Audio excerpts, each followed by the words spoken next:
This is Eat, Sleep, Invest, the marketing podcast for real estate investors to get more deals. Hey, welcome back, everyone, to another episode of Eat, Sleep, and Invest. I'm your host, Brian Driscoll. I'm here with Ashley Kehr. What's going on, Ashley? Hey, Brian. Thank you so much for having me on today. Hey, thanks for coming on. So, hey, Ashley, why don't you give everybody a little bit of background on everything you're involved with and what you have going on? Sure. So I started out as an accountant. I wanted to become a CPA right out of college. And so I started working as a staff accountant, and I lasted 6 months in a CPA firm. And I was like, I cannot sit at a desk for the rest of my life. And I quit. And I was just going to be a stay-at-home mom. And then I had somebody offer me a part-time position as a property manager. I could work from home. I could make my own hours. I had no experience at all. Basically, I was just given a bunch of boxes and files and keys to a 40-unit apartment complex and told to run with it. So I had to learn everything about property management on my own. I found some training classes. At this point, I had no idea what Bigger Pockets was, but I started buying my own properties with a partner. And so we bought a couple duplexes. So my bread and butter was really buy and hold properties. I saw what this other investor was doing that I was working for, and I was like, I want to do that. And so I bought my first property the end of 2014. And then by 2017, I had found biggerpockets.com. And in a year and a half, I was able to triple my portfolio just by networking, meeting other investors, and kind of learning that there's different ways to fund deals. At that time, I just had this kind of limited mindset that you had to pay cash for properties because that's what this other investor was doing. That was really the only other investor I knew in my circle. So then when I kind of expanded my knowledge and researched more, that's when my portfolio grew. Since then, I still have quite a few buy and hold rentals. I've definitely sold some of the not as well performing ones or the headache ones during our high market cycle there the last 2 years and made quite a big profit on them. So it was nice to kind of weed those out of my portfolio. And now I'm purchasing land with cabins on them, and I'm updating and renovating the cabins to make them more modern and get rid of the all wood grain feel with the wood burning stove, with the plaid and all of the bare decor that seems to be in a lot of cabins, and kind of transform them into something modern. And then we list them as short-term rentals. That's pretty cool. Are you doing now all the properties you have, because you're in Buffalo, do you invest all locally? Yeah, the only investment I've done outside of Buffalo is last year I did a house flip in Seattle. I did a joint venture agreement and partnered with another investor in Seattle. But other than that, everything has been right around Buffalo, New York. Okay, that's pretty cool.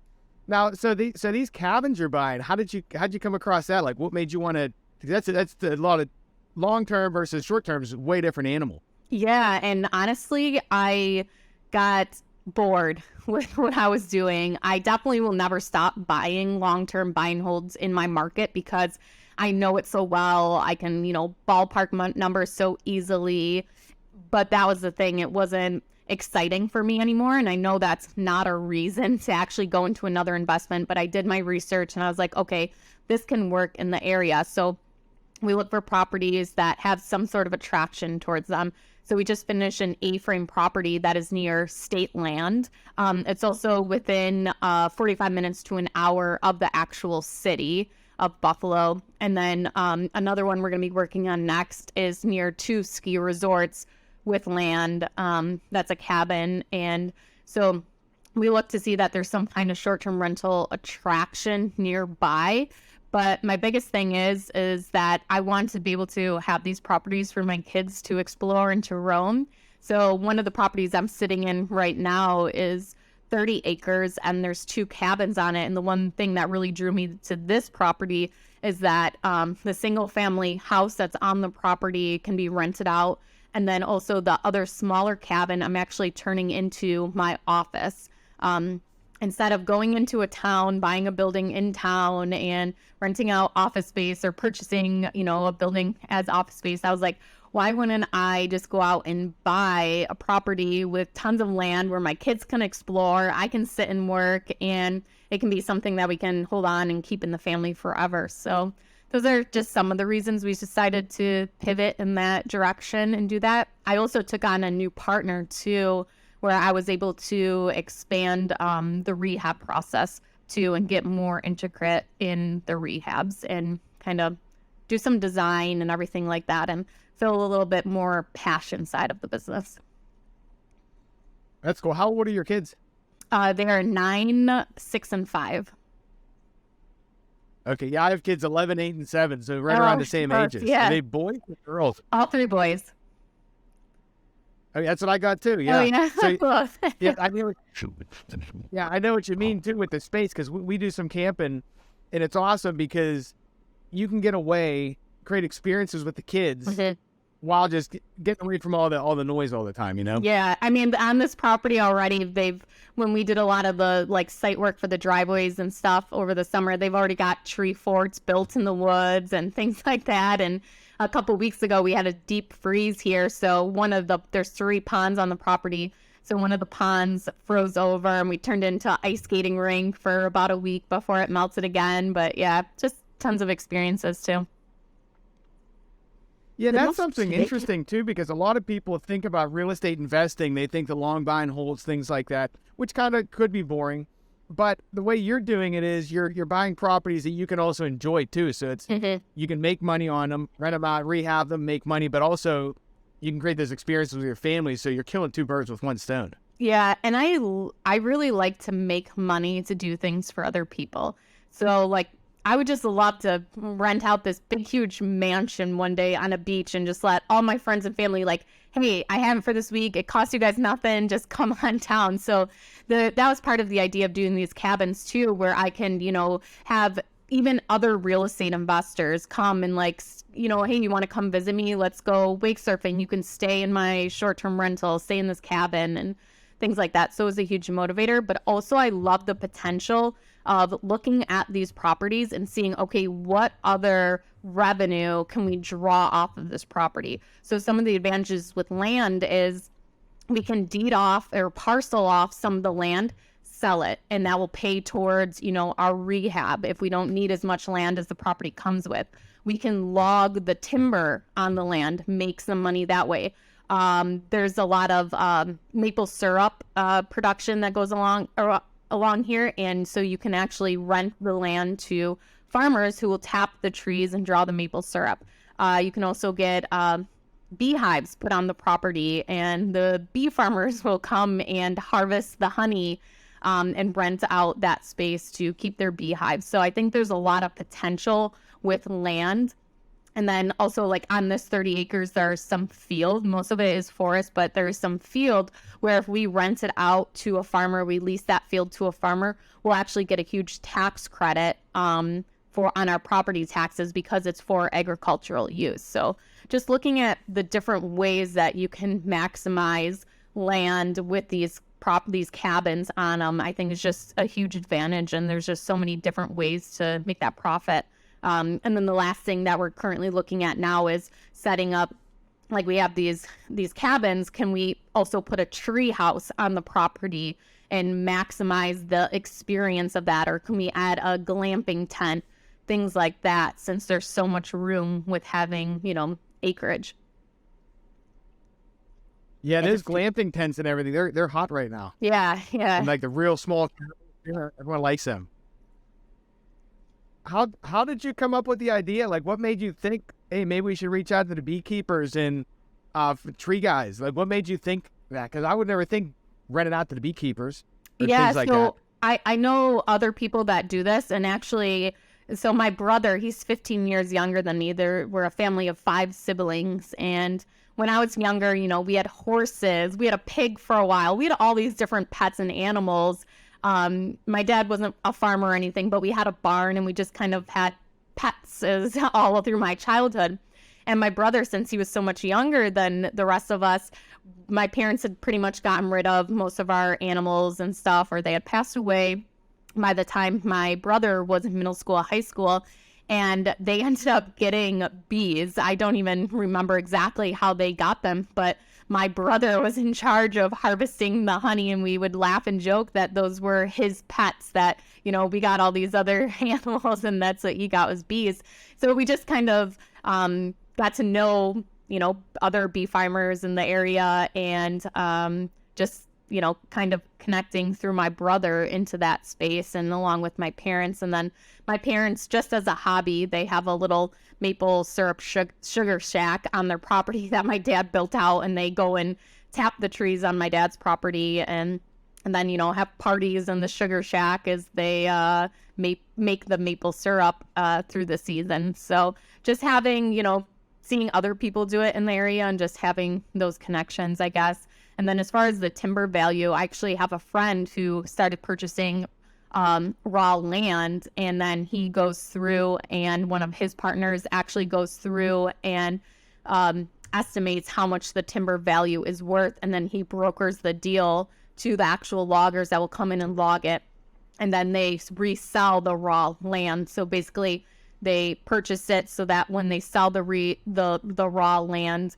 that's what their profit is. So they're purchasing it for what the timber value is, and then when they sell the raw land, that's their profit. So looking at their business model and just seeing like, oh, there's value to these trees. And growing up, my parents had 100 acres that they owned with some of my dad's siblings. And what my parents would do is every couple of years, they would go and log a couple trees on that property. And then they would use it to, like, they use the money to do certain things. And that always kind of stuck with me, is like, oh, we're going to cut down some trees so that we have money to, you know, put a deck on the cabin and things like that. So I think just watching what other people have done kind of gave me these ideas of how to really maximize the potential. That's pretty cool too. So I guess if you have a big enough plot of land too, you could probably log it, say in quarters or something, and just replant in like every so many years. You log 25% of it, replant, and it could just be an endless cycle, couldn't it? Yeah, and in New York State, they have a huge tax credit too on your property taxes if you enroll with their logging program. I can't think off the top of my head what it's called, but it's I think a 10-year program that if you enroll with it in it, they'll actually come and they will tell you which trees to log, and then you slowly do it throughout those 10 years. And New York State's idea behind it is so that people just aren't going and like completely clearing out woods, and it actually helps like new saplings grow the way that they do it and plan it out, and then you get the tax break on it. Cool. That's pretty interesting.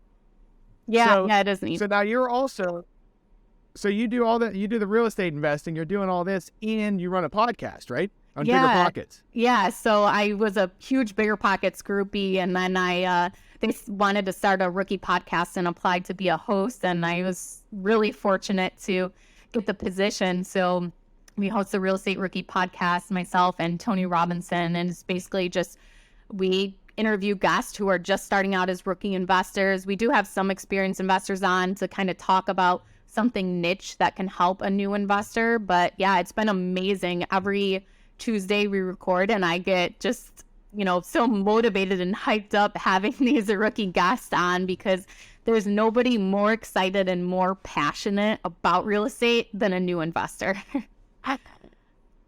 Yeah, you're right. Some of these guys coming out, they're just crushing it right out of the gates.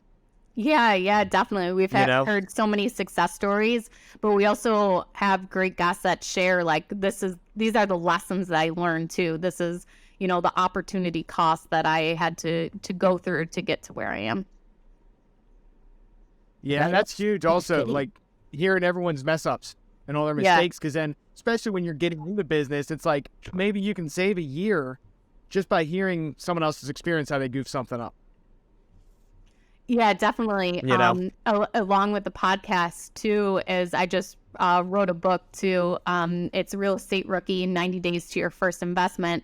And it actually launches today as we're writing that. But part of the book was getting success stories from other rookie investors and having them contribute to, some of their stories of how they got started and stuff like that. So I really hope the book can help other people get started in real estate too. That's pretty cool. So what kind of things did you find that you put into the book? Because I know there are a lot of people that want to get into real estate and they have these misconceptions about what it actually is. So run me through some of this.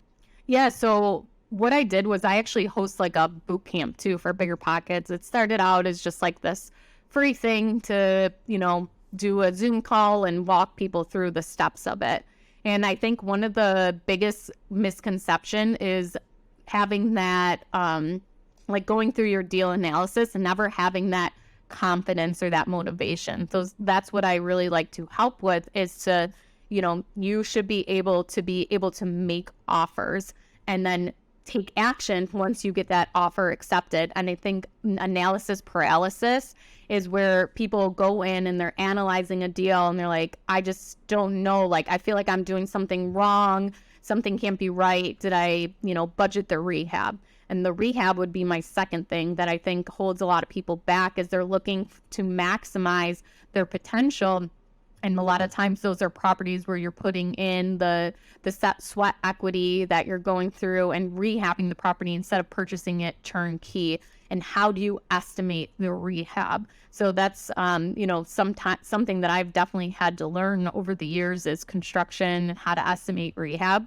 So I think for a new investor, if you are unsure of something that's holding you back from taking that first step, look into getting a partner who is confident in that area. Whatever you think that thing is that you are unsure about, if it's estimating the rehab, if it's finding and screening tenants, if it's doing an eviction, who can you partner with or who can you pay like as an attorney to do an eviction to help you get over that obstacle? Think about what the worst case scenario is for you. What's that fear? Like when I first started, my fear was that like a tenant was going to fall down the stairs and sue me and I would lose everything. Okay, so what did I do? I took on a partner who had money. He purchased the property in cash. He had excess savings and he also had a large network of other people that were successful that I knew would help us if we got into a complicated situation, like being sued. He would have access to an attorney who could help us, things like that.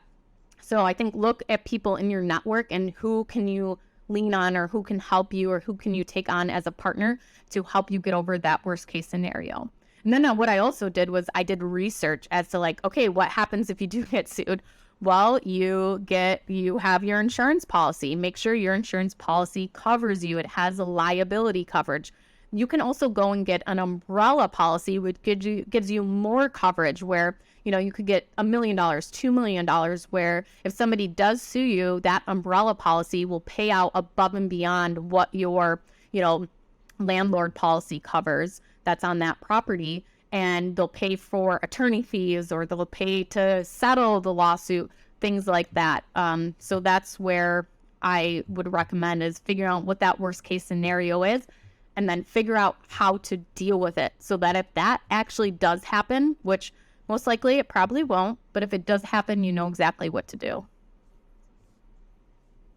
That's great advice because, yeah, I know so many people get stuck in a headspace. It's like, I'm afraid of whatever happening. Mm-hmm. And you're right. If you partner up with people, like you have your strengths, I have my strengths, and they're different. But my weakness is somebody else is really strong at, but they're weak at what I'm strong at. So if you can find those people or pay them, you can kill two birds. You can just move quickly and avoid a lot of mistakes.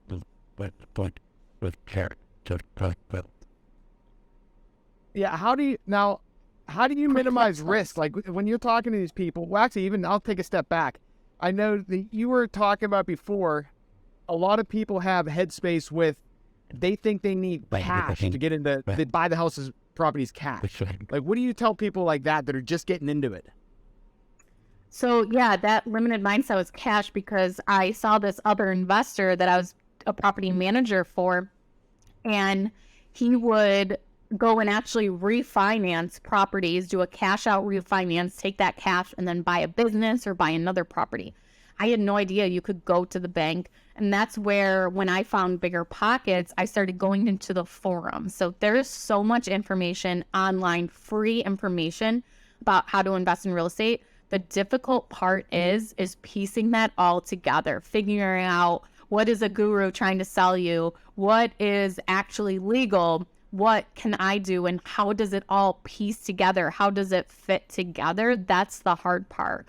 So once you learn about some other ways to finance deals and to purchase deals, that's when you start asking questions to people who are actually qualified to, teach you about doing this. So for example, if you want to buy an investment property and you want to get, that bank financing might be an option for you. You're a high W-2 income earner. You don't have a high debt to income. What's your kind of, what would be your down payment amount, things like that. So I always recommend first, like, banks are easy to get a loan from, okay? To start out with, to ask questions about, because you're going to be talking directly to a loan officer who's going to give you the information and the facts. So ask them, or not even ask them, tell them what you would like to do. Give them information about yourself and tell them you want to purchase a duplex to house hack, or you want to purchase a duplex as an investment property to rent it out. And give them, you have your primary residence already, or maybe you're currently renting, what your current income is, how much debt you do have, and then let them know, I'd like to keep this property long term, or maybe this is going to be a short-term rental. Tell them those things, and then let them tell you what products they have to offer. And then kind of go through there and break it down. I'm in a situation right now where I went to the bank and did just that. And now I'm learning loan products that I had no idea about that is actually going to sweeten this deal for us, because we're going to get a better terms and a better interest rate than I thought we were going to get. So always, letting them know what you're trying to do and let them make the offer, not just going to the bank and saying, I know I want a loan for 20% down and I want it 30-year fixed rate, or, if you're going commercial lending. And that's part two of it. If you can't find something on the residential side, go to a commercial lender, because they're going to look less at you and more at the actual property. You're probably not going to get as great of terms, but you need to make sure you're analyzing your deal so that that commercial lending works for you. So after commercial lending is when you start researching the creative financing. So one thing I'd learned from the Bigger Pockets forums was seller financing, that people selling you property will actually be the bank for you. They'll say, instead of you going to the bank and getting a lump sum, how about you just make the payments to me? So learning about that, there's subject to, there's private lenders ask, and that's how I funded a lot of my deals, is having a private lender who would lend me the cash. And that definitely made it easier, not having to apply for a bank loan every single time, but networking and reaching out and finding who those people are that maybe want to invest in some way and have that capital, but they don't have time to go out and find deals, things like that. And they want to make a bigger return than they would if their money was just sitting in the bank. Yeah, you're right too, and I always find just go get the deal. Like, if you find the deal, you can usually find the money when you start looking. The money will come, yeah. Just go find it. Yeah, just make sure to buy right, and then find it. Yeah, the money will come. If you're talking to people, you can talk to your network, like you're saying, the banks. Commercial banking's, that's what I use for my single families here in Pittsburgh. And it's awesome because it doesn't go against your personal net worth or your personal debt to income, stuff like that. They more value based on the property. So you're right, there's all kinds of ways. Just go talk to people and tell them what you're trying to accomplish, and opportunities will pop up. Yeah, definitely. Now, if somebody, you said your book's launching today, how can people, where would they find that? Yeah, so you can go to the Bigger Pockets bookstore. It's called Real Estate Rookie, and you'll find it on there, or it's also available on Amazon. And then in February, you'll be available in Barnes & Noble and your other local bookstores. Nice. Hey, so we're about out of time. Is there anything else we wanted to make sure to cover here? I don't think so. Just maybe one piece of advice for anyone that's listening that's just starting out is just network with as many people as you can, whether that's attending in-person meetups, creating an Instagram account that is specifically about real estate and engaging with other users. That really helped me a lot starting out, as I created a separate Instagram account that wasn't my own personal account. And I would post about paying off debt, the properties I was purchasing, finding tenants, things like that.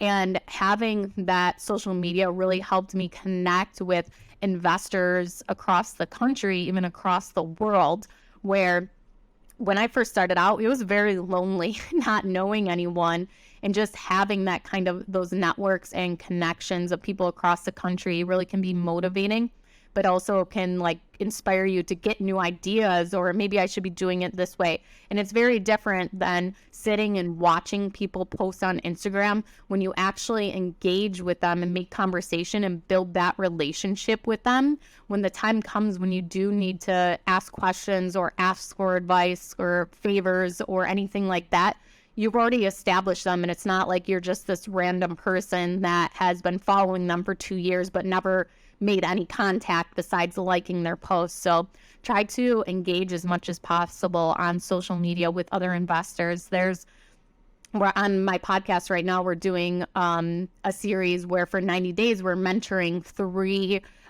rookie real estate investors, and they get to come on the podcast. We're doing coaching calls with them, and we went through applications people could apply, and one person was chosen because we went through and we're like, we know that name. And it was because he was always engaging with Tony and I on social media, and we felt like we already knew him. So we're like, yeah, we want him. He's super active. He's going to take action, things like that. And so far he's been great to have as a mentee, taking our advice, doing what we're doing. And so I just recommend being engaged with other investors. Yeah, that's great advice. I know a lot of people are, well, the funny thing is, if you approach people that are successful too, they usually want to help you. Mm-hmm. So when you're networking, if you get around people that are successful, they're usually going to help you. It's intimidating because those guys are crushing it, but when you talk to them, they want to give back. So it's always good to get around those types of people too. Hey, Ashley, what's the best way to connect with you? Yeah, so the best way is either on biggerpockets.com. My profile is just my name, Ashley Kehr, or on Instagram at Wealth from Rentals. And then you can find me on the Bigger Pockets Real Estate Rookie podcast. All right, cool. Hey, well, thanks for coming on. We appreciate you. Yeah, thank you so much. I had a great time. Hey, everyone, thanks for listening. Yeah, until next time, get out there, crush it, and close some deals.